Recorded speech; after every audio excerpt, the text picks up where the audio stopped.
Che è successo? Ho fatto una figuraccia sicuramente, non per il risultato, per l'atteggiamento che abbiamo messo in campo fin dall'inizio, dove ho cominciato con la zona, non pensavamo fosse una partita facile dopo la vittoria di Sassari, e questo non deve accadere, lo sappiamo benissimo, però è successo, adesso bisogna imboccarsi le maniche e pensare alla domenica prossima. Il coach parlava di scarsa determinazione nell'affrontare l'avversario. Il nostro atteggiamento, abbiamo giocato con l'attenzione che abbiamo avuto con Sassari. Sicuramente con Sassari abbiamo avuto tutti i 40 minuti, qua abbiamo avuto quasi mai, siamo andati sopra, poi loro hanno avuto più voglia di noi di vincerla e hanno avuto più nel loro gioco e noi abbiamo fatto questa figuraccia. Cosa è successo nell'ultimo quarto quando nessuno di voi si prendeva un po' la responsabilità di tirare? Davate sempre palla sotto a Tommy e insistevate su questo motivo qua?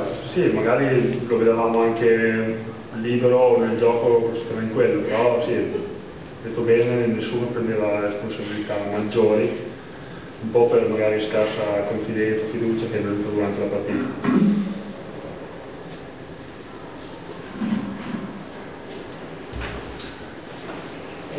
Sottovalutazione dell'avversario, faccia piena, cioè come si può spiegare? Un cambiamento così in 7 giorni?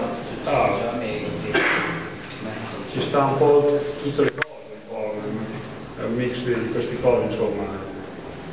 Sì, sicuramente pensavamo fosse facile, invece ho visto è stato così.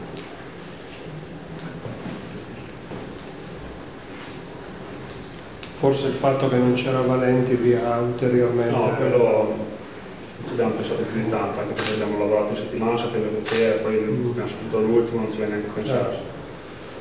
Abbiamo fatto molto, diciamo che non siamo molto disattenti su quello che abbiamo preparato durante la settimana. Il tiro di ospite ci ha fatto male, anche Simoncelli ha fatto un'ultima partita e queste cose... Dopo minuto, dove non riusciamo neanche noi in attacco a fare canestro, ci puniscono sempre ogni istituzione, quindi...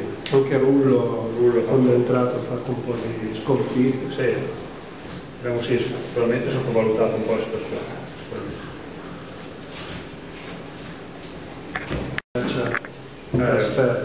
Fondamentale direi per i playoff, quindi dobbiamo andarla... sapere che ci serve la lezione di questa partita in casa, appunto, andarla determinati al 200%.